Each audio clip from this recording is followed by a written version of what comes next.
अगं बाई, तुम्हा सगळ्यांना सोवळं कळतं का हो? सोवळं म्हणजे याचा त्याला हात लावायचा नाही, दुधाचं भांड वेगळं, वरणाचं भांड वेगळं, वरण भाताचा कुकर लावला की इकडे उपासाच्या पदार्थांना हात लावायचा नाही, कणकेला हात लागला का परत उपासाच्या पदार्थांना हात नाही. सोवळ्यातला स्वयंपाक म्हणजे ओले त्याचा स्वयंपाक.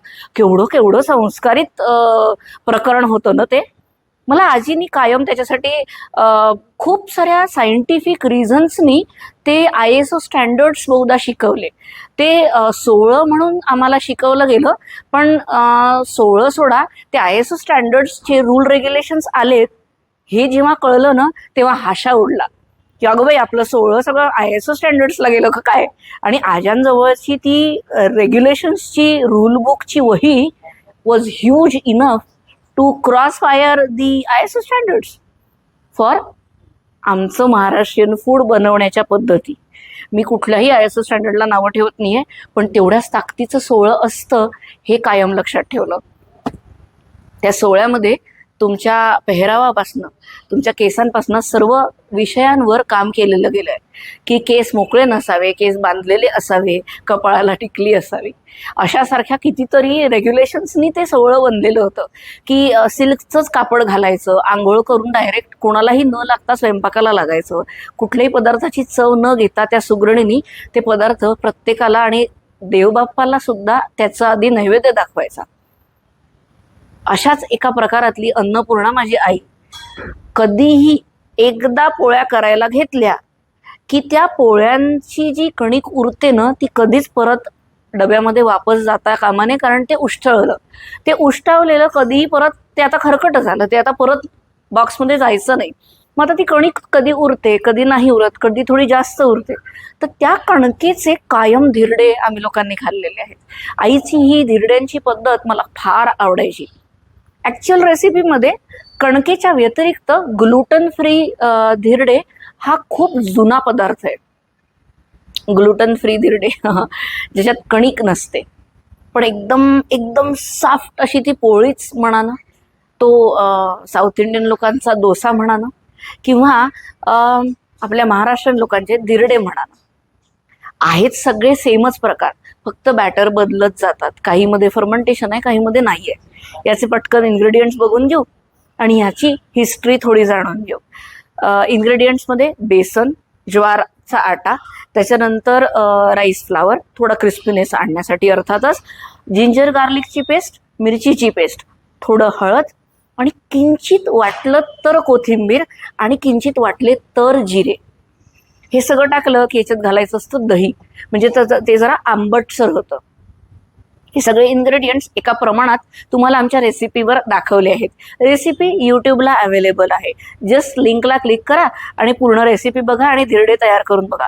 या धिरड्यांसाठी लागणारे सगळे इन्ग्रेडियंट्स परत एकदा: बेसन, ज्वार आटा, त्याच्यानंतर तुमचं राईस फ्लावर, त्याच्यानंतर दही, त्याच्यानंतर हळद, त्याच्यानंतर जिंजर गार्लिक आणि हिरव्या मिरचीची पेस्ट, थोडं जिरं, थोडं कोथिंबीर, आणि हे सगळं मिक्स करायचं जेमतेम पाण्यामध्ये आणि धिरडे तयार होतील. याच्यासाठी तवा वगैरे वेगळा लागत नाही, साधा घरचा तवा सुद्धा वापरला जातो, कारण याच्यामध्ये बेसनाचं प्रमाण मोठं असल्यामुळे ते धिरडे तुमच्या तव्याला चिपकणार नाही आहेत.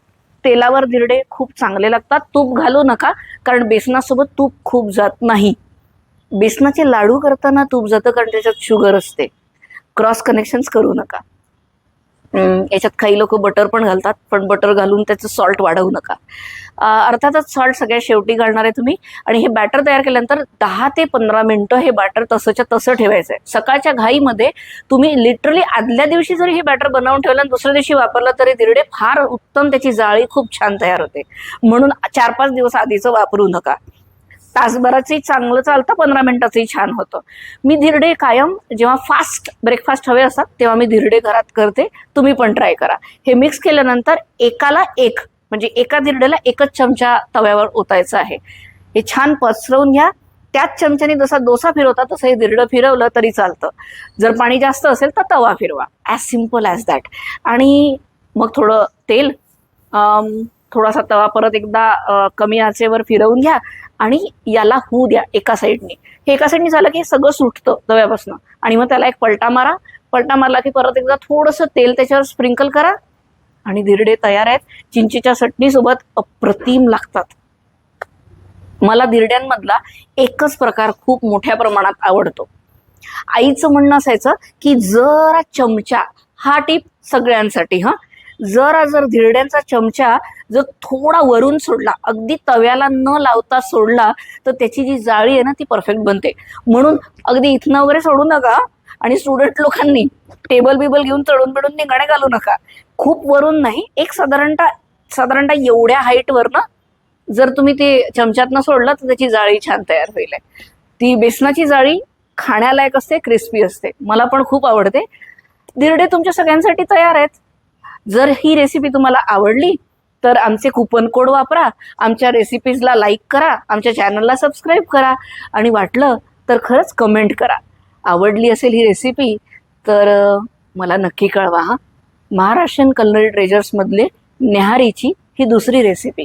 तुमच्याजवळ अशा काही रेसिपी असतील तर नक्की आम्हाला पाठवा, आपण त्या दाखवू. बाय.